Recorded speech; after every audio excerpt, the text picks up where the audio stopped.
إن الحمد لله نحمده ونستعينه ونستغفره ونعوذ بالله من شرور أنفسنا ومن سيئات أعمالنا من يهده الله فلا مضل له ومن يضلل فلا هادي له وأشهد أن لا إله إلا الله وحده لا شريك له وأشهد أن محمدًا عبده ورسوله أرسله بالحق بشيرا ونذيرا بين يدي الساعة من يطع الله ورسوله فقد رشد ومن يعص الله ورسوله فقد غوى فإنه لا يضر إلا نفسه ولا يضر الله شيئا نسأل الله ربنا تبارك وتعالى أن يجعلنا ممن يطيعه ويطيع رسوله ويتبع رضوانه ويجتنب سخطه فإنما نحن به وله يا أيها الذين آمنوا اتقوا الله حق تقاته ولا تموتن إلا وأنتم مسلمون يا أيها الناس اتقوا ربكم الذي خلقكم من نفس واحدة وخلق منها زوجها وبث منهما رجالا كثيرا ونساء واتقوا الله الذي تساءلون به والأرحام إن الله كان عليكم رقيبا يا أيها الذين آمنوا اتقوا الله وقولوا قولا سديدا يصلح لكم أعمالكم ويغفر لكم ذنوبكم ومن يطع الله ورسوله فقد فاز فوزا عظيما أما بعد فإن خير الحديث كتاب الله وخير الهدي هدي محمد وشر الأمور محدثاتها وكل محدثة بدعة وكل بدعة ضلالة وكل ضلالة في النار فقال الله تبارك وتعالى في القرآن المجيد والفرقان الحميد قاتلوهم يعذبهم الله بأيديكم ويخزهم وينصركم عليهم ويشفي صدور قوم مؤمنين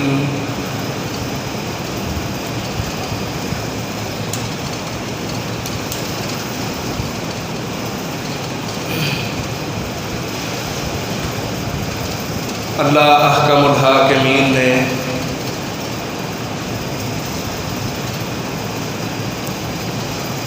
اس دنیا میں آنے والے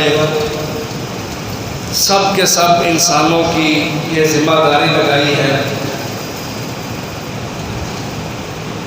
کہ وہ پوری دنیا کے اوپر اللہ تعالیٰ کے دین کو، اسلام کو غالب کریں،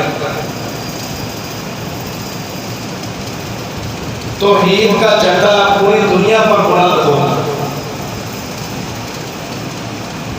شرک مٹ جائے، ظلمت ختم ہو جائے، تاریکیاں چلی جائیں، بدعات و خرافات یہ سب کے ساتھ بجھ جائیں، اسلام دنیا پہ غالب ہے۔ اور اس کے لیے اللہ کا الحاکمین نے انسانوں کو چنا ہے۔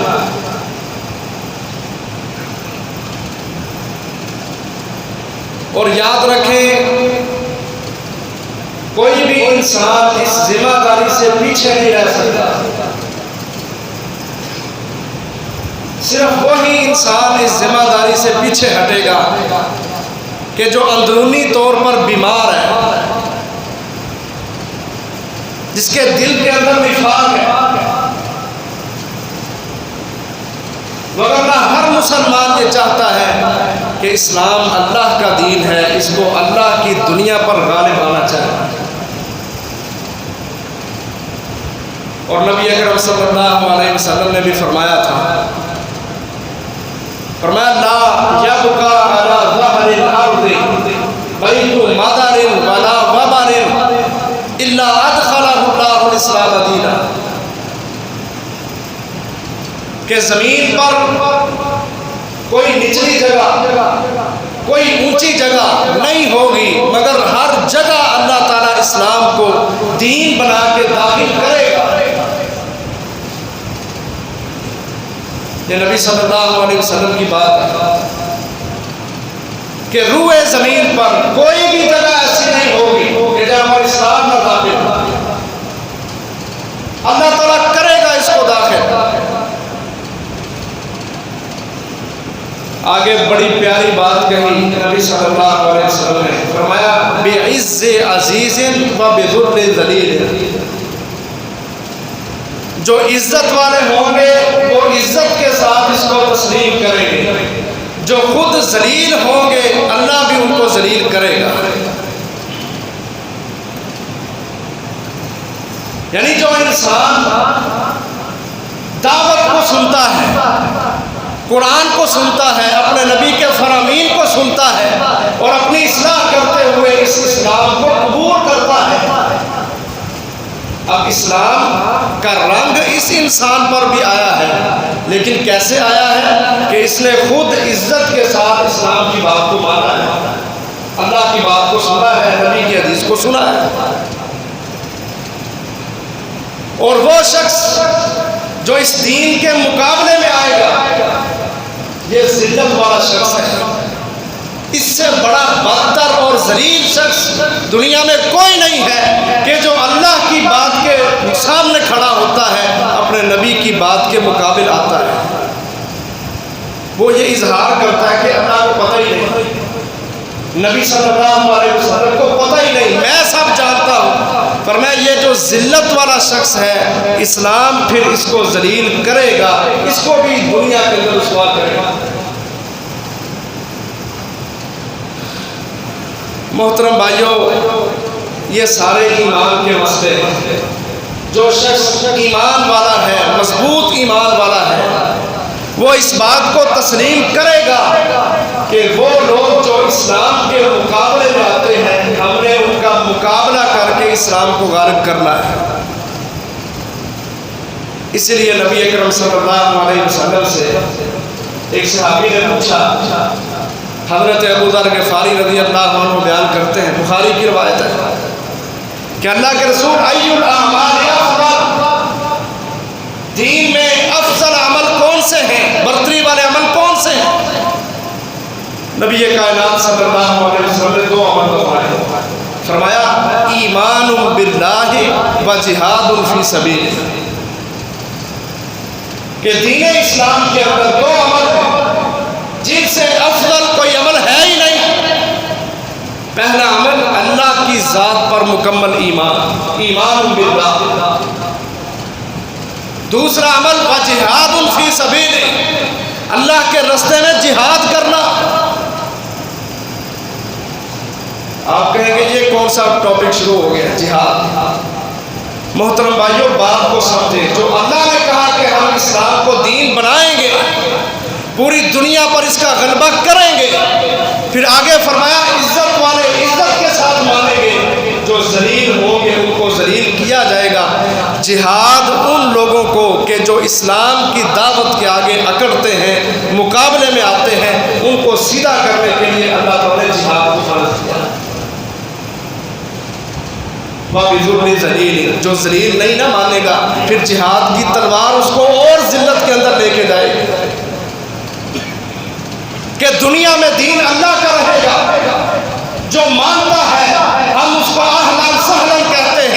جو نہیں مانتا پھر اسی دین کے اندر اللہ کا الحاکمین نے جہاد کا بھی حکم دیا ہے. جو اکڑی گردنوں والوں کو سیدھا کرتا ہے، جو اسلام کو نہیں مانتے وہ ان کو اسلام کا رستہ دکھاتا ہے. لیکن بات پھر وہی ہے بنیاد میں کہ یہ ایمان کے مسئلے ہیں. جس بندے کا ایمان مضبوط ہوتا ہے وہ اس حقیقت کو تسلیم کرتا ہے، اور جس کا ایمان مضبوط نہیں ہے اللہ تعالیٰ ان کو کامیابی ابھی کیوں نہ دے، فتوحات سے کیوں نہ نوازے، اس کے باوجود ان کو اپنی فتوحات پر، اپنی کامیابیوں پر کوئی اللہ کی طرف سے ان کو خوشی نہیں ہوتی، بلکہ وہ اپنے اندر مر مرا رہے ہوتے ہیں کہ یہ ہمارے ساتھ کیا ہو گیا. آج دیکھو اللہ احکم الحاکمین نے مسلمانوں کو افغانستان میں فتح عطا فرمائی، اور یہ کوئی چھوٹی بات نہیں ہے، بہت بڑی فتح اللہ احکم الحاکمین نے افغانستان کے اندر مسلمانوں کو، مجاہدین کو عطا فرمائی. اور یہ کسی پشتون کی فتح نہیں، یہ کسی کنبے قبیلے والے کی فتح نہیں جو ہم یہاں بیٹھ کے کہیں جی ٹھیک ہے لڑے تو وہ ہیں، ان کو فتح ملی، ہمیں کیا ملا ہے. محترم بھائیو، یہ اسلام کی فتح ہے، یہ اللہ کے دین کی فتح ہے. اور اللہ احکم الحاکمین نے افغانستان کی سرزمین کو فتح کر کے مسلمانوں کے لیے ایک پچ بنا دی ہے کہ آؤ اپنے پلیئرز لے کے آؤ، اس پچ کے اوپر آؤ. آگے ہندوستان کھڑا ہے، ہم نے امریکہ کو بھی بگایا ہے، ہم نے انشاءاللہ ہندوؤں کو بھی بگانا ہے. یہ اسلام کی فتح ہے. لیکن فتوحات ملتی ہیں، یہ اللہ کے وعدے ہیں. اللہ نے قرآن میں کہا ہے قاتلوہم، لڑائی کرو ان سے، گردنیں کاٹو ان کی. اللہ کیسے لڑیں گے؟ وسائل نہیں ہے. فرمایا تم کھڑے تو ہو جاؤ. یعذبہم اللہ بایدیکم، اللہ تمہارے ہاتھوں سے ان کافروں کو عذاب دے گا. کیا اللہ کی بات جھوٹی ہو سکتی ہے؟ صرف ہمارا ایمان اتنا نہیں کہ ہم اللہ کے اوپر مکمل بھروسہ، ایمان، اعتماد رکھتے ہوئے اس کے حکم پر کھڑے ہو جائیں. جب ہم کھڑے ہو جائیں گے اللہ کہتے ہیں یعذبہم اللہ، اللہ عذاب دے گا ان کو بایدیکم، تمہارے ہاتھوں کے ساتھ. تمہارے ہاتھوں میں کچھ بھی نہ ہو، تم کھڑے ہو جاؤ اللہ کے لیے. عذاب تو اللہ نے دینا ہے. بدر میں حضرت حذیفہ رضی اللہ عنہ لڑ رہے تھے نا، 300 کا لشکر ہے، سامنے 1000 کا لشکر ہے، تلواریں بھی نہیں ہیں، ہاتھ میں کچھ نہیں، خالی ہاتھ. نبی صلی اللہ علیہ وسلم کے پاس آتے ہیں، کہتے ہیں اللہ کے رسول میرے پاس لڑنے کے لیے کچھ نہیں ہے. نبی اکرم صلی اللہ علیہ وسلم نے کہا وہ کھجور کی ٹہنی پکڑ اور اس کے ساتھ میدان کارزار میں کود جا، کافروں کی گردنوں پہ مار. حدیثوں میں موجود ہے، کتابوں میں موجود ہے، کھجور کی ٹہنی انہوں نے پکڑی ہے، اللہ نے اس کو تلوار بنا دیا. اللہ کہتے ہیں تم کھڑے ہو جاؤ، قاتلوہم، تم لڑائی کرو ان سے. یعذبہم اللہ، عذاب تم نہیں دو گے، تم نے کھڑے ہونا ہے، مقابلے میں آنا ہے اور اللہ کے اوپر بھروسہ رکھ کے کھڑے ہونا ہے. اللہ عذاب دے گا. اللہ کی قدرت دیکھو کہ عذاب بھی بایدیکم، تمہارے ہاتھوں سے دے گا. وینصرکم علیہم، کافروں کے خلاف رب الرحمن تمہاری مدد کرے گا، اس کی نصرت اترے گی، فرشتے اتریں گے، تمہاری مدد کریں گے. مسلمانوں ایمان مضبوط کر کے اللہ کے لیے کھڑے ہو جاؤ. یہ فتح افغانستان کا ایک بہت بڑا پہلو ہے، ایک بہت بڑا سبق ہے کہ ہم ایمان کی بنیاد پہ کھڑے ہو جائیں، اللہ پر مکمل ایمان لے کے کھڑے ہو جائیں. عذاب اللہ نے دینے ہیں، رستے اللہ نے بنانے ہیں، فتوحات اللہ تعالیٰ نے دینی ہے، ہر قسم کے شر سے اللہ نے بچانا ہے. مسلمان یہ جو تو کلمہ لیے پھرتا ہے نا، لا الہ الا اللہ محمد الرسول اللہ صلی اللہ علیہ وسلم، یہ ایمان ہے. اس ایمان کو سینے میں مضبوط کر کے کھڑا ہو جاؤ. آپ دیکھ لیں ذرا تاریخ سنیں افغانستان کی. جب یہ آئے نا امریکی، ان سے پہلے روس آیا تھا. روس آیا 10 سال تک افغانستان پہ قابض رہا، سوویت یونین، اور جن کے بڑے بڑے نعرے تھے، کہتے تھے ہم مسلمانوں کے خدا کو اپنے بوٹ کی ٹھوکر کے اوپر رکھ کے اڑا دیں گے. یہ بڑے بڑے دعوے لے کے آیا. اس کے مقابلے میں مسلمانوں کے پاس کیا تھا افغان مجاہدین کے پاس؟ کچھ بھی نہیں تھا. وسائل پورے نہیں تھے، اسلحہ پورا نہیں تھا، لیکن جو چیز پوری تھی وہ اللہ کی ذات پر ایمان تھا. اللہ تو ایمان دیکھتے ہیں. ایمان تھا اللہ کی ذات پہ. 10 سالوں کے اندر سارے کے سارے روس کو توڑ کے بھگایا کہ نہیں بھگایا؟ روس بکھر گیا، تباہ و برباد ہو گیا، اپنی چیزیں چھوڑ گیا، یہاں سے دفع ہو گیا، کچھ نہیں رہا اس کے پاس. اس کے بعد امریکہ آ گیا افغانستان. دہائیوں کے حساب سے اس نے سال ہر سال وہاں پہ ظلم، روک تھام، وہاں اپنی حکومت قائم کرنا، غداروں کو خریدنا، انڈیا کو جگہ دینا، پاکستان میں حملے کروانا، یہ سارے اس کے شریر پن تھے. اس کے مقابلے میں اب یہ سپر پاور تھی. سپر پاور یعنی جن کے مقابلے میں کھڑے ہی ہو سکتا، جن کے پاس نوجوان بھی بڑے بہترین ہیں، جن کے پاس اسلحے بھی بڑے بہترین ہیں، جن کے پاس ٹیکنالوجی، گاڑیاں، بم بڑے بہترین ہیں. یہ سپر پاور. اور اس کے مقابلے میں کون کھڑے؟ 50 سے 75 ہزار تک طالبان. بس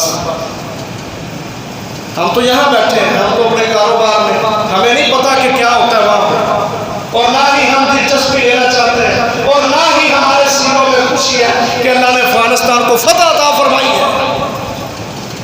ہمیں احساس ہی نہیں اپنی جگہوں پہ بیٹھے ہوئے کہ ہم دنیا کے فاتح ہیں. ہم نے دنیا کی 2 سپر پاورز کو نہ کو چنے چلوائے ہیں اور شکست کھانے پر آگے بھاگ گئے. مقابلے میں کون؟ 75,000 داڑیاں رکھی ہوئی ہیں. حلیہ وہ ہے جو محمد الرسول اللہ صلی اللہ علیہ وسلم نے خود رکھا، صحابہ کی تربیت کی. ملا عمر مجاہد تھا رحمت اللہ علیہ، کہاں پڑھا تھا؟ کوئی آکسفورڈ یونیورسٹیوں میں، برطانیہ کی یونیورسٹیوں میں، کیمبرج یونیورسٹی میں اس نے کوئی ڈگری نہیں لی تھی، کوئی اے سی والے کمرے میں نہیں بیٹھا تھا. مسجدوں کی پھٹی پرانی چٹائیوں پہ بیٹھ کے الف با تا سا جس نے پڑھا تھا وہ ملا عمر، جس کو بڑی آفت کروائی گئی. امارت اسلامیہ کا نام نہ لو، اللہ کی شریعت کا نام نہ لو، ہمارے جیسے بن جاؤ، حکمرانی تمہاری ہوگی، لیکن اندر جو سارا نظم و ضبط ہوگا وہ یورپ کا چلے گا. ہم اتنا پیسہ دیں گے، اتنا ڈالر خرچ کریں گے، تم کھڑے ہو جاؤ. اس مدے مجاہد نے کہا نہیں، ہم محنتیں کر رہے ہیں اسلام کو غالب کرنے کے لیے. اگر اللہ ہمیں افغانستان میں فتح دے گا تو اس افغانستان میں اسلامی قانون نافذ ہوں گے.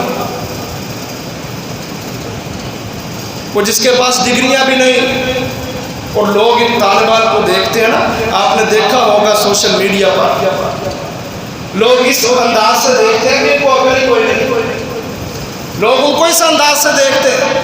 پگڑیاں باندھی ہوئی ہیں، شلواریں ٹخنوں سے اوپر ہیں، محمد رسول اللہ صلی اللہ علیہ وسلم کے صحیح معنوں کے اندر جانثار ہیں، قرآن پڑھنے والے، حدیثیں پڑھنے والے. دنیا کی کوئی سند، کوئی ڈگری ان کے پاس نہیں ہے. سب سے بڑی ڈگری ان کے پاس قرآن ہے، سب سے بڑی ان کے پاس قوت اللہ پر ایمان ہے. اس ایمان کو لے کے وہ کھڑے ہوئے، اس ایمان کو لے کے کہ دنیا پر حکم اللہ کا چلے گا، دنیا پہ نظام اللہ کے چلیں گے. اور جو ان کے مقابلے میں تھے متکبرین، ان کی کیا سوچ تھی کہ ہم دنیا کے سپر پاور ہیں، ہمیں کون توڑ سکتا ہے،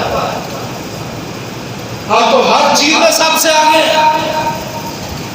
اللہ اکبر۔ جب اللہ کی تدبیریں چلتی ہیں نا، پھر دنیا داروں کی جتنی بھی تدبیریں ہوتی ہیں وہ سب مٹی کے اندر مل جاتی ہیں، وہ کام نہیں آیا کرتی۔ وہ مکروا ومکر اللہ، لوگ بھی تدبیریں کرتے ہیں، اللہ بھی تدبیریں کرتا ہے۔ واللہ خیر الماکرین، بہترین تدبیر جو ہوتی ہے وہ اللہ کی ہوتی ہے۔ قوم عاد تھی نا، قوم عاد، قرآن مجید نے ان کا واقعہ بیان کیا۔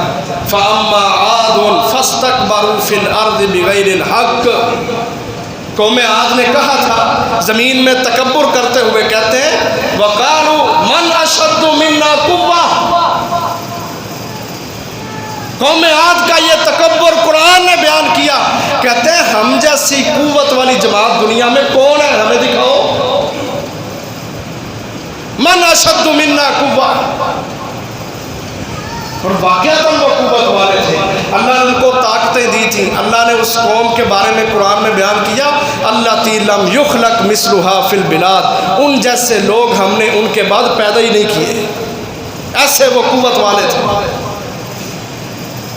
وَتَنْحِتُونَ الْجِبَالَ بُيُوتًا، جو اپنے ہاتھوں سے مکانوں کو، پتھروں کو تراش تراش کے اپنے مکان بنایا کرتے تھے، لمبے لمبے ان کے قد تھے، اس طرح کھجور کا درخت ہوتا ہے لمبا، لمبے لمبے ان کے قد تھے۔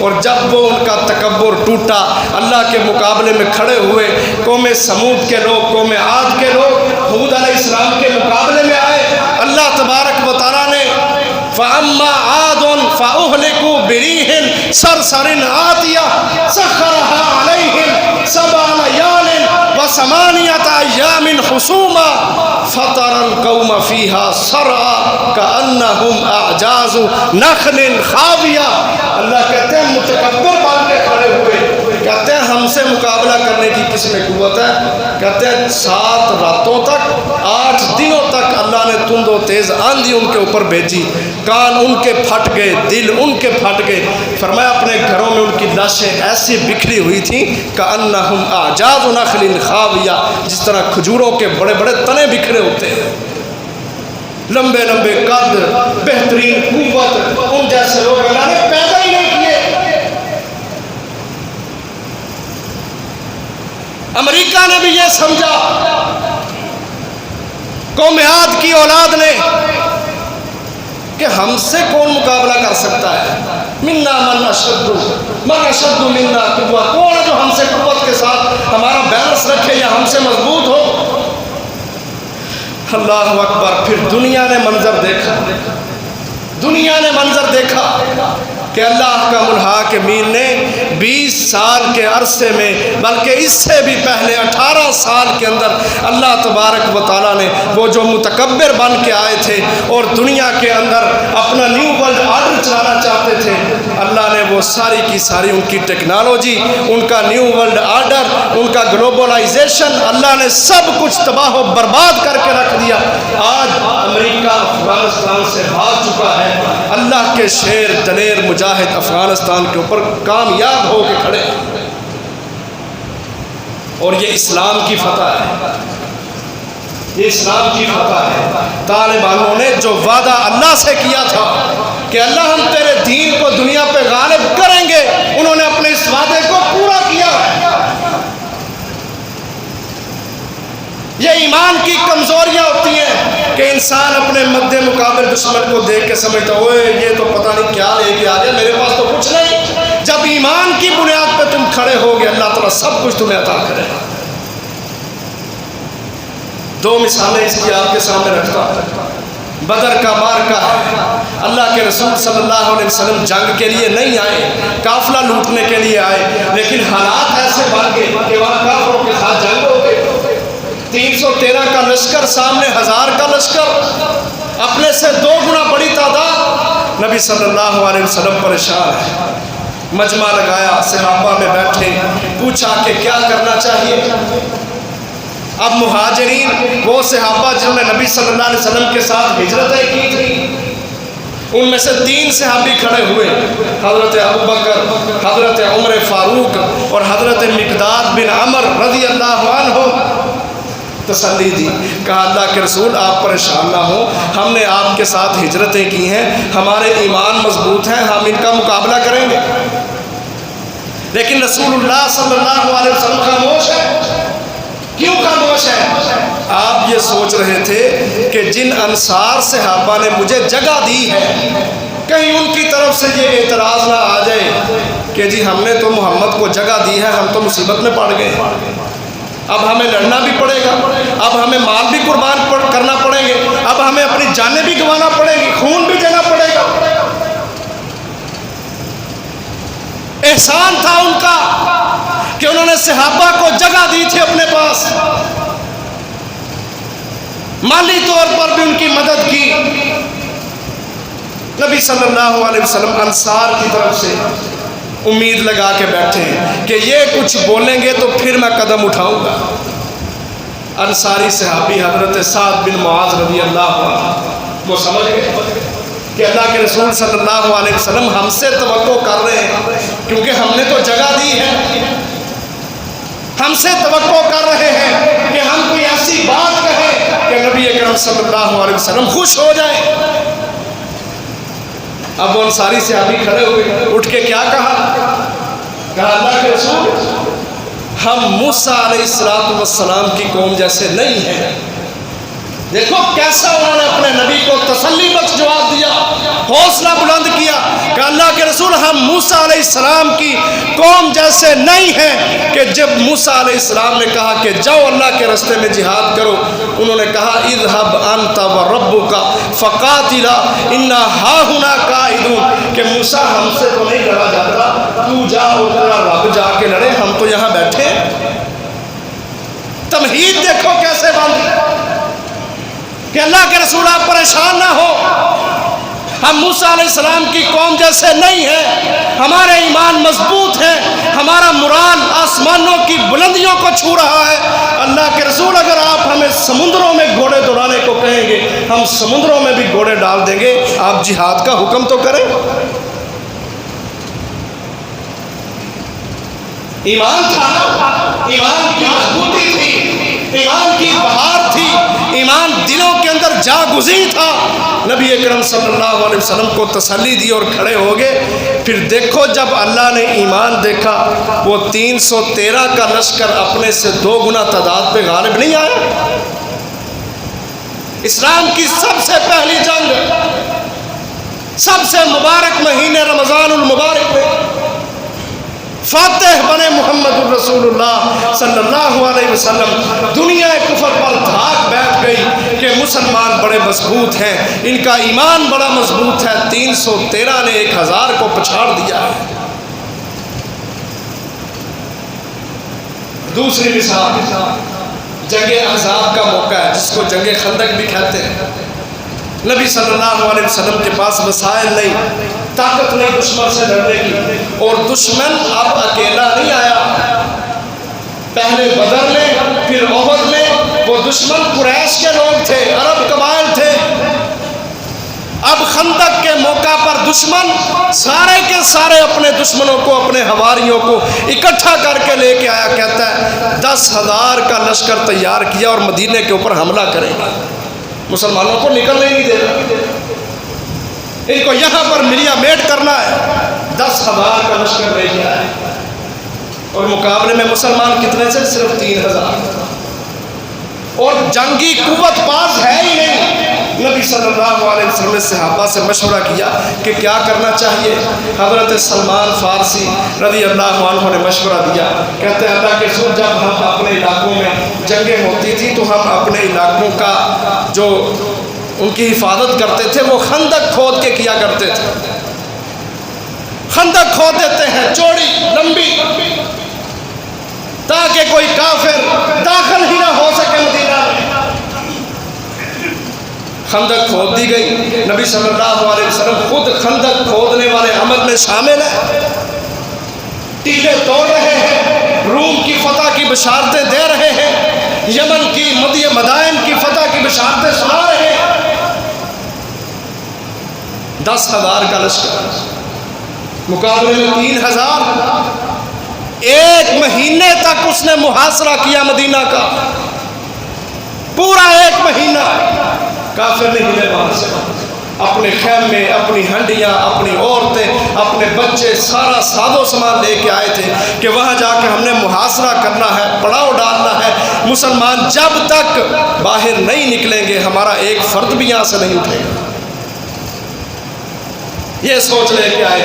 مقابلے میں 3,000، وہ بھی بند ہے مدینہ کے اندر اپنے علاقے میں، کوئی کسی کے پاس کوئی اسلحہ نہیں، باہر نہیں کوئی نکل رہا. اب جب یہ 10,000 کا لشکر آیا نا، اللہ تعالیٰ نے وہاں نقشہ کھینچا. کہا مومن جو بندے تھے نا مدینہ میں ایمان والے، ان کے 2 گروہ بن گئے، کچھ ایمان والے تھے اور کچھ منافق تھے. اب جو ایمان والے ہیں انہوں نے کیا کہا جب انہوں نے لشکر دیکھا، اور جن کے ایمان بلند ہوتے ہیں وہ دشمنوں کی تعداد سے کبھی نہیں گھبرایا کرتے. وہ سمجھتے ہیں اللہ ہمارا رب ہے. ہم نماز شروع کرتے ہیں اللہ اکبر پڑھتے ہیں، ہم اذان کہتے ہیں تو اللہ اکبر کہتے ہیں، ہم میدانوں میں گولیاں چلاتے ہیں تو اللہ اکبر کہتے ہیں. اللہ سب سے بڑا ہے، جو سب سے بڑا اس کے سامنے کوئی کھڑا نہیں ہو سکتا. یہ ایمان کا لیول تھا صحابہ کرام کا. تو جب مومنوں نے دیکھا نا، انہوں نے پتہ کیا کہا؟ قرآن مجید نے ان کے الفاظ نقش کیے. ھذا ما وعدنا اللہ ورسولہ وصدق اللہ ورسولہ. سورۃ احزاب ہے، 21واں پارہ ہے، آخری صفحہ ہے 21ویں پارے کا. لشکر کو دیکھ کے، کافروں کی قوت کو دیکھ کے صحابہ خوش ہو گئے، ایمان اور بلند ہو گئے. کہتے ہیں یہ تو وہی ہے جو ہمارے رب نے اور ہمارے نبی نے ہم سے وعدہ کیا تھا، اور انہوں نے تو اپنا وعدہ سچا کر دکھایا ہے کہ کافر اکٹھے ہو کے آگے. اب ہم مقابلہ کریں گے. فرمایا وما زادہم الا ایمانا وتسلیما. مومنوں کی یہ خوبی ہوتی ہے جب وہ کافروں کے لشکر دیکھتے ہیں، ان کے ایمان کے اندر، ان کی سلامتی کے اندر اللہ کی طرف سے اضافہ ہو جاتا ہے. اور جو دوسرا گروہ تھا وہ منافق تھے بیچارے، کمزور ایمان والے، بیمار دلوں والے. انہوں نے کیا کہا جب دشمن کے لشکر کو دیکھا؟ اللہ اکبر. کہتے ہیں ما وعدنا اللہ ورسولہ الا غرورا، کہ اللہ اور اس کے رسول نے ہمارے ساتھ دھوکے کا وعدہ کیا. یہ کافر اکٹھے ہو کے آگے ہیں، اب ہمارا گلا پکڑ لیں گے، ہم بچ نہیں سکتے. اللہ نے بھی ہمیں دھوکہ دیا ہے، نبی نے بھی ہمیں دھوکہ دیا ہے. فرمایا منافقوں کے یہ رویے بنتے ہیں جب وہ کافروں کی نفری اور تعداد کو دیکھتے ہیں. محترم بھائیو، بالکل یہی حالات بنے جب امریکہ افغانستان میں آیا. ایمان والے خوش ہو گئے، کہا ٹھیک ہے اللہ نے اب ہمیں میدان دیا ہے، ہم تو جہاد کے لیے نکلے تھے، ہم نے 21 دن کی، 40 دن کی، 3 ماہ کی ٹریننگیں حاصل کی ہیں. وہ کس لیے کیے ہیں؟ ہم نے نشانہ بازی کیوں سیکھی ہے؟ ہم نے گھوڑے دوڑانا کیوں سیکھا ہے؟ اب اللہ نے ہمیں میدان دیا ہے، ہم انشاءاللہ اپنے خون کو بھی پیش کر دیں گے اللہ کے راستے میں. یہ ایمان والے لوگوں نے تجزیہ کیا تھا. اور جو ہم جیسے تھے بیچارے نکمے، انہوں نے کہا وہ امریکہ آ گیا، وہ تو سپر پاور ہے، پتہ نہیں کیا بنے گا. جس طرح وہ حالات بنے مدینہ کے کہ مومنوں نے کہا کہ اب تو میدان ملا ہے، ہمارے ایمان میں اضافہ ہو گیا. منافقوں نے کہا کہ اللہ اور اس کے رسول نے ہمارے ساتھ دھوکے کا وعدہ کیا. اللہ کی قسم محترم بھائیو، غصہ نہ کرنا. طالبان مومن ٹھہرے، ہم یہاں منافق ٹھہرے. اور آج نتیجہ کیا ہے؟ جیت کس کی ہوئی ہے؟ ڈگریاں ہار گئی ہیں، شراب ہار گئی ہے، داڑھی منڈے ہار گئے ہیں، لبرل لوگ ہار گئے ہیں، سیکولر ہار گئے ہیں، ذہنی غلامی رکھنے والے آج منو مٹی کے نیچے چلے گئے ہیں. داڑھیوں والے جیت گئے ہیں، پگڑیوں والے جیت گئے ہیں، کعبے والے جیت گئے ہیں. جنہوں نے اپنا سنت طریقہ نبی اکرم صلی اللہ علیہ وسلم سے لیا تھا، آج وہ جیت گئے، وہ مومن ٹھہرے، اور بدقسمتی سے ہم منافق ٹھہرے. ہمیں اپنے رویوں پہ شرم آنی چاہیے، ہمیں اپنے عقیدوں کو مضبوط کرنا چاہیے کہ تعداد کے ساتھ جنگیں نہیں جیتی جاتی. تعداد کے ساتھ، نفری کے ساتھ ریاستیں حاصل نہیں ہوتی، فتوحات نہیں ملا کرتی۔ فتوحات، کامیابیاں اس وقت ملتی ہیں جب اللہ پر ایمان مضبوط ہوتا ہے، جس طرح بدر والوں کو ملی، جس طرح احزاب والوں کو ملی۔ آج اللہ کی قسم بڑا دکھ ہوتا ہے، آج اللہ نے ہمیں فاتح بنایا، ہمیں خوشی نہیں۔ ہم نے بہت سارے مقامات پہ نا یہ مہم چلائی کہ یہ جو جمعہ ہے نا یہ فتح افغانستان میں پڑھانا چاہیے، اپنے قلعہ کے اندر بھی، گجرانوالہ میں بھی یہ مہم چلائی ہم نے، اور باقاعدہ ہم نے لٹریچر لکھ کے نا جو مساجد کے علماء تھے، وہ دیوبندی ہوں، بریلوی ہوں، اہل حدیث ہوں، سب کو ہم نے بھیجے کہ 20 اگست کا جو جمعہ ہے نا، جو اللہ نے تمہیں فتح دی ہے افغانستان میں، اسلام بلند ہوا ہے، جہاد بلند ہوا ہے، اللہ کا نام اونچا ہوا ہے، محمد کی شریعت دنیا کے اوپر مانی گئی ہے، اس عنوان پہ اپنا جمعہ پڑھائے۔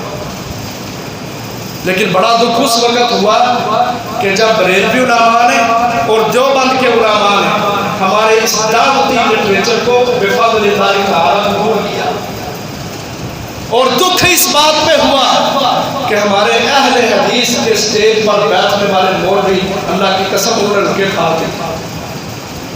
یہ کل کی بات ہے، میں خود تقسیم کرنے گیا تھا، انہوں نے کہا یہ کون سی باتیں کرتے ہو تم، مجاہدین افغانستان یہ ساری ایجنسیاں ہیں، کوئی ان کا اللہ کے ساتھ تعلق نہیں، یہ دنیاوی مفاد ہے، یہ گاڑیاں حاصل کرنے کے طریقے ہیں، یہ کھا کھا کے پیٹ بڑھانے کے طریقے ہیں، یہ کوئی فتح نہیں ہے، کوئی جہاد نہیں ہے۔ دکھ ہوا اس بات پر کہ ہمارے اہل حدیث کا سٹیج، اہل حدیث کن کی جماعت ہے؟ محمد الرسول اللہ صلی اللہ علیہ وسلم کی جماعت ہے، آپ کے صحابہ کی جماعت ہے۔ جس طرح صحابہ حدیث سے پیچھے نہیں ہٹتے تھے، اللہ کی قسم جو سچا سچا اہل حدیث ہے وہ حدیث پہ عمل کرتا ہے، حدیث سے بھاگتا نہیں ہے۔ لیکن یہ بہترین نظریہ رکھنے والے لوگ، قرآن و سنت کے دائی، ہمارے علماء، اللہ کی قسم دکھ ہوا اس وقت، انہوں نے کہا ہم سے یہ جمعے نہیں پڑھائے جاتے، ہم تو اور عنوانات پہ جمعے پڑھائیں گے۔ خوشی نہیں ان کو کہ ہمیں اللہ تعالیٰ نے فتح عطا فرمائی ہے، اور سوچ کیا ہے بس بڑے بڑے مرکز بناؤ، مراکز بناؤ بڑے بڑے، وہاں پہ بیٹھ جاؤ، بڑے بڑے شیخ الحدیث بن جاؤ، اپنے سامنے حدیثوں کی کتابیں کھول لو، بس لوگوں سے مال نکلواؤ۔ اس سے آگے ان کی سوچ ہی نہیں، اور اللہ کی قسم اٹھا کے کہتا ہوں آج بھی بڑے بڑے مدارس میں بڑے بڑے مراکز بنائے ہیں، وہ پیسوں سے مرکز بن جاتے ہیں، اصل مرکز وہ ہوتا ہے جس میں تربیت یافتہ نوجوان ہوتے ہیں۔ نبی صلی اللہ علیہ وسلم نے بھی مسجد نبوی بنائی تھی، آپ نے بھی مرکز بنایا تھا، آپ نے کوئی شان و شوکت سے نہیں بنایا تھا، کوئی اس کو چونا گچ نہیں کیا تھا، کوئی اس کے اندر اے سی وغیرہ کا اہتمام نہیں تھا، کوئی سہولت نہیں تھی، وہاں میرے نبی نے افراد کو تیار کیا تھا جنہوں نے کیسر و کسرا کے ایوانوں کو لرزایا تھا۔ آج جہاد کا نام لے موت نظر آتی ہے، خدا کی قسم اٹھا کے کہتا ہوں آج ہمارے مراکز میں ہمارے اہل حدیث علماء کی حالت اس قدر بگڑی ہوئی ہے، کتابیں سامنے رکھ کے امام بخاری رحمہ اللہ نے کتاب الجہاد والسیر کے تحت 217 روایتیں جہاد کے باب پر قائم کی، اور ان کے نیچے جہاد کے موضوع پہ سینکڑوں روایتیں دی۔ امام ترمذی نے 115 باب قائم کیے، امام ابن ماجہ نے 46 باب قائم کیے جہاد کے عنوان پر، لیکن کوئی مائی کا لال شیخ الحدیث اپنے سامنے طالب علموں کو جہاد کا نام اللہ کی قسم نہیں بتاتا، ان کو بتاتا ہی نہیں اسلام کیا ہے، جہاد کیا ہے۔ جی بتائیں گے تو موت نظر آئے گی۔ اور یاد رکھو جن علماء کی سوچ اور فکر میں جہاد نہیں ہے، جن کے خون کے اندر غلبہ اسلام کی تحریک نہیں ہے، اللہ کی قسم وہ عالم بھی نہیں ہے، وہ اہل الحدیث بھی نہیں ہے۔ جو حدیثیں پڑھنے والے ہوتے ہیں نا وہ تو سیاستہ سے حدیث کی ہر کتب سے جہاد کے عنوان نکالتے ہیں، جس طرح نماز فرض ہے، روزہ فرض ہے، حج فرض ہے، زکوٰۃ فرض ہے، جہاد بھی فرض ہے، نہیں بیان کرتے۔ خوشی نہیں ان کو اپنے اس عمل پر۔ موت نظر آتی ہے، بیماری نظر آتی ہے، اگر جہاد کا نام لے لیا تو کیا ہوگا؟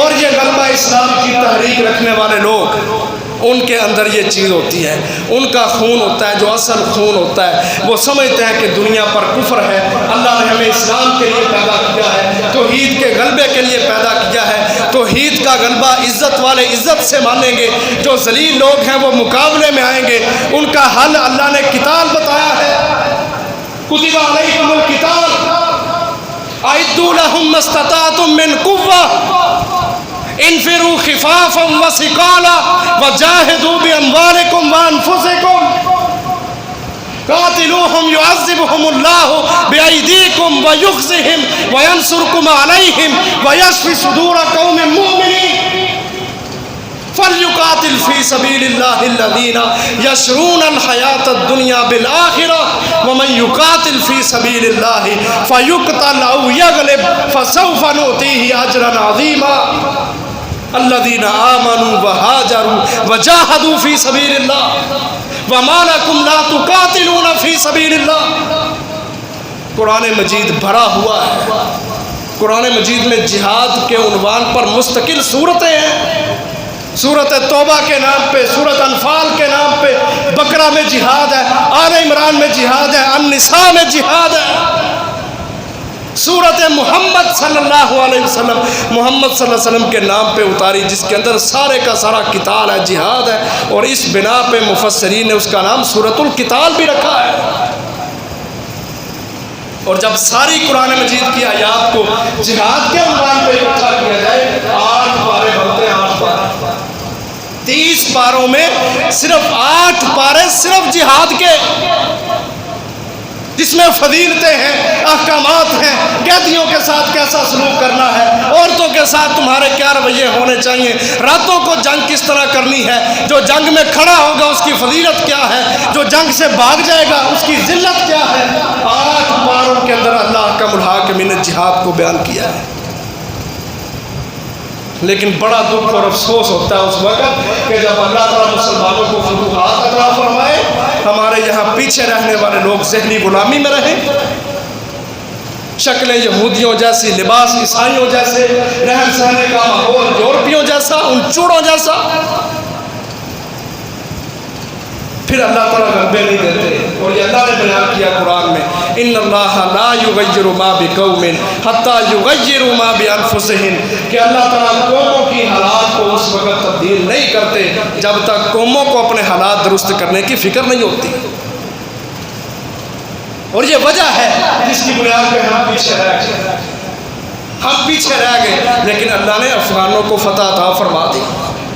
ہم میں سے کتنے ہیں جنہوں نے شکرانے کے طور پہ نفل ادا کیا، جنہوں نے اپنے مسلمان بھائیوں کے اندر مٹھائیاں تقسیم کی، کسی کے گھر بچہ ہو جائے، بیٹا بیٹی ہو جائے، کسی کی منگنی ہو جائے، ہم سسرال والوں کے اوپر بوجھ ڈالتے ہیں لڑکی والیوں پر کہ مٹھائیوں کے ڈبے بھیجنا۔ جو بچہ جنم دے کے فارغ ہوتی ہے، 40 دن بعد وہ رہنے جاتی ہے، واپس آئے تو لڈو بنوا کے لانا، کیوں؟ میں نے پورے محلے میں اشتہار دینا، مجھے اللہ نے اولاد دی۔ اللہ تمہیں فتوحات دے دے، اور ان کے مقابلے میں جو دنیا کے سپر پاور اپنے آپ کو سمجھتے تھے، تمہیں خوشی نہ۔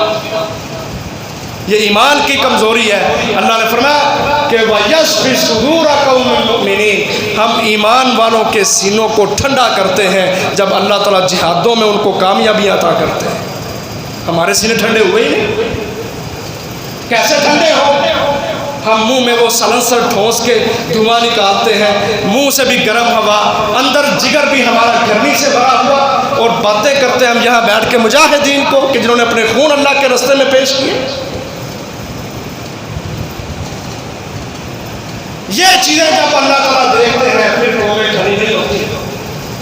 نبی اکرم صلی اللہ علیہ وسلم نے فرمایا تھا کہ ایک وقت آئے گا دنیا کے کافر تمہیں آپس میں لڑائیں گے۔ صحابہ نے کہا اللہ کے رسول کیا اس وقت ہماری تعداد کم ہوگی یا زیادہ ہوگی؟ نبی صلی اللہ علیہ وسلم نے فرمایا تم تعداد میں بہت زیادہ ہوگے، تعداد بڑی زیادہ ہوگی، لیکن تمہاری تعداد کی حیثیت نہیں ہوگی. جس طرح پانی کے اوپر جھاگ آتی ہے وہ تھوڑے سے بلبلے بناتی ہے پھر وہ جھاگ اچانک ہی ختم ہو جاتی ہے. کہا تمہاری حیثیت اس طرح ہوگا کہ دشمن کے دلوں میں تمہارا رعب ہی نہیں ہوگا. پانی پر جھاگ کے بلبلوں کی طرح تمہارا رعب ہوگا جو اچانک سے بنتا ہے پھر اچانک ہی پھٹ جاتا ہے. فرمایا جہاد ہوگا جو اس دور کے اندر ان ظالموں کو سیدھا کرے گا. لیکن نبی صلی اللہ علیہ وسلم نے فرمایا کہ اس وقت بھی ایسے لوگ ہوں گے جو وہن کے اندر مبتلا ہوں گے. وہن واو ہا نون وہن کے اندر مبتلا ہوں گے. اس بنیاد پہ کافر ان پر چڑھ جائے گا. صحابہ نے پوچھا اللہ کے رسول وہن وہن یہ وہن کیا ہے؟ نبی صلی اللہ علیہ وسلم نے فرمایا حب الدنیا و کراہیت الموت. دنیا کی محبت اور موت سے نفرت کرنا. آج یہ حالتیں ہیں ہماری. دنیا سے محبت ہے. پیسے کماؤ بینک بیلنس بناؤ اپنا اکاؤنٹ بھرو. میں نے مکان کیسے بنانا ہے میں نے رہنا سہنا کیسے ہے اپنی اولاد کا کچھ سوچ لو. بس سب ہی سوچیں محدود سوچیں اس کے آگے سوچ ہی نہیں کہ اللہ نے ہمیں پیدا کس لیے کیا ہے. اور موت سے بھاگتے ہیں. کراہیت الموت موت سے نفرت. حالانکہ ہر مومن بندے کا عقیدہ ہے کہ موت نے آنا ہے. موت نے آنا ہے. نبی صلی اللہ علیہ وسلم نے فرمایا جو مومن ہوتا ہے وہ موت کو خوشی سے گلے لگاتا ہے. تحفۃ المؤمن الموت. مومن کے لیے تو موت تحفہ ہوتی ہے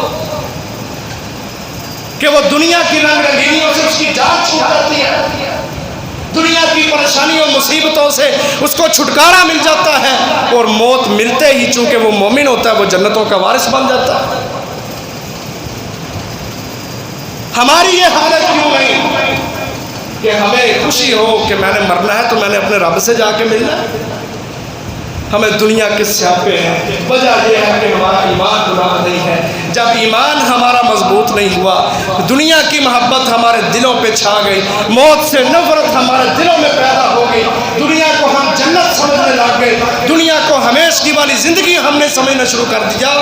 پھر اللہ احکم الحاکمین کی طرف سے یہ فیصلہ ہوا ہمارے خلاف کہ دنیا کفر ہمارے اوپر غالب. ہمارے دلوں کے اوپر ہمارے رسم و رواج کے اوپر ہمارے تہذیب کلچر ثقافت تمدن کے اوپر یہودیت عیسائیت یہ ساری چیزیں پیدا ہوتی ہیں. تو محترم بھائیو ہم قصوروار ٹھہرے کہ ہم نے اللہ کو ایمان نہیں دکھایا. ہم نے داڑھی منڈے چہرے اللہ کو دکھائے جو اللہ دیکھتا ہی نہیں. نبی صلی اللہ علیہ وسلم نے فرمایا ان اللہ لا ينظر الى صورکم واموالکم. انسان اللہ نہ تیری شکل دیکھتا ہے نہ تیرا پیسہ دیکھتا ہے ولکن ينظر الى قلوبکم واعمالکم. اللہ دیکھتا ہے تو تمہارا دل دیکھتا ہے اور تمہارا عمل دیکھتا ہے. ہم نے اللہ کو نہ اپنا دل دکھایا نہ ہم نے اپنا عمل دکھایا. ہم نے اپنی شکلیں چوڑوں جیسی بنا کے وہ اللہ کو دکھائی. دیکھو میں تو یہ ہوں. داڑھیوں کے ڈیزائن حجامتوں کے ڈیزائن عورتوں کی بے پردگی پھر مینار پاکستان پہ ان کا ذلیل و خوار ہونا. یہ پاکستان کے اندر فحاشی اور یعنی پر مبنی یہ سارے سافٹ ویئر جن بچیوں کو ناچنے کا موقع نہیں ملتا تھا وہ ناچتی ہیں ٹک ٹاک پر. یہودیوں کے نظام کافروں کا کلچر تہذیب جب ہم نے اپنے اندر پیدا کی اللہ کو تو یہ چیز دیکھنا مقصود ہی نہیں تھا. اللہ کو مقصود تھا میں انسان کا عمل دیکھوں اس کا دل دیکھوں کہ اس کے دل کے اندر میں رب رحمان کی محبت ہے یا نہیں. میرے نبی محمد ذیشان صلی اللہ علیہ وسلم کی محبت ہے یا نہیں. اور جب محبت ہوتی پھر عمل ہوتا. ہم نے آج محبت نہیں کی. ہم نے زبانی دعوے لگائے مجھے اپنے نبی سے بڑا پیار ہے. جو داڑھی موڑنے والا ہے وہ کہتا ہے مجھے نبی سے پیار ہے. نبی کو تو ایسے لوگوں سے دیکھنا پسند نہیں کرتے. حدیث میں آتا ہے ایران کے 2 سفیر نبی صلی اللہ علیہ وسلم کے پاس آئے. عیسائی داڑیاں نہیں تھی ان کی. نبی صلی اللہ علیہ وسلم کو دوسری طرف ہٹا دیا. صحابہ نے کہا اللہ کے رسول سفیر آئے ہیں سفیر لوگ کہتے ہیں سفارتکاری، سفیروں کی عزت کرو، یہ کون سا جنگ کرنے آئے ہیں، بات کرنے آئے ہیں؟ میرے نبی نے منہ موڑ لیا ان سے. کہتے ہیں اللہ کے رسول مانتے تھے، کہتے ہیں محمد صلی اللہ علیہ وسلم منہ کیوں موڑا ہے؟ کہا تمہارے چہروں کے اوپر میری سنت نہیں ہے. حدیثوں میں موجود ہے، واقعات میں بھی لکھا ہوا ہے کتابوں کے اندر. آپ نے فرمایا تم نے کیوں نہیں اس کو رکھا؟ کہتے ہیں ہمارے راہبوں نے، ہمارے بڑوں نے کہا ہے، ہمارے پوپ چرچ پلید نے کہا ہے کہ داڑھی نہیں رکھنی، اس لیے ہم نہیں رکھتے. نبی کائنات صلی اللہ علیہ وسلم نے فرمایا، کہا ظالموں اپنا منہ بند رکھو، تمہارے پوپ دنیا کی حیثیت تک ہے، مجھے میرے رب رحمان نے حکم دیا ہے کہ داڑھیوں کو بڑھاؤ. میں نے اس سنت کو سجایا ہے، یہ میرے رب کا حکم ہے. امرنی اللہ عز و جل، میرے اللہ عز و جل نے مجھے اس کا حکم دیا ہے، میں نے اس لیے اس کو رکھا ہے. میں چہرہ بھی اس کا دیکھوں گا جس کے چہرے پہ میری سنت ہو. آج ہم ذہنی غلامی میں اس قدر گھس گئے کہ ہم نے نہ اپنے نبی کی سنت اپنائی، نہ طریقہ اپنایا، نہ لباس حجامت، نہ کٹنگ، نہ سٹائل اپنے نبی کا ہے ہی نہیں. اور دعوے ہمارے یہ ہیں ہمیں نبی سے بڑا پیار ہے، اور جن سے پیار ہوتا ہے ان کی بات مانی جاتی ہے. یہاں سے ہم ٹھوکر کھا گئے کہ ہم نے کہا جی ہمارے سینوں کے اندر، ہمارے دلوں میں بڑا پیار ہے، لیکن عمل سے نظر نہ آیا، اللہ نے ہمیں ریجیکٹ کر دیا. اور وہ لوگ اللہ کی قسم جن کے پاس کوئی ڈگری نہیں، کوئی دنیا کا سٹیٹس نہیں، جنہوں نے داڑیاں رکھی، پگڑیاں باندھی، شلوار قمیض پہنی، شلواریں ٹخنوں سے اوپر رکھی، ہاتھوں میں کلاشن کو پکڑا، سپر پاوروں کے سامنے جا کے کھڑے ہوئے. دیکھو اللہ نے آج ان کو کتنی عزت عطا کی ہے، اور ہم کہاں بیٹھے ہیں. تو فتح افغانستان محترم بھائیوں یہ اسلام کی فتح ہے. اس فتح پہ مسلمانوں کو خوش ہونا چاہیے، شکرانے کے نفل ادا کرنے چاہیے، مٹھائیوں کو تقسیم کرنا چاہیے، سینہ تان کے چلنا چاہیے، سر اٹھا کے جینا چاہیے کہ ہم دنیا کے اندر وہ لوگ ہیں جنہوں نے کفر کو ذلیل و خوار کیا ہے. اور ہم یہاں رہ کے یہ سوچیں کہ انشاءاللہ ہم نے میدانوں میں کفر کو ذلیل کیا، ہم اپنی اس زندگی میں رہ کے کفر کی تہذیب کلچر کو اپنے گھروں سے نکال باہر پھینکیں گے. اللہ تعالیٰ سے دعا ہے اللہ تعالیٰ ہماری مسلمانوں کی اس فتح کو قبول و منظور فرمائے. اللہ جہاد اور مجاہدین کی مدد فرمائے. اللہ کافروں کو اور اسلام کے دشمنوں کو ذلیل و خوار فرمائے. وآخر دعوانا ان الحمد للہ رب العالمین.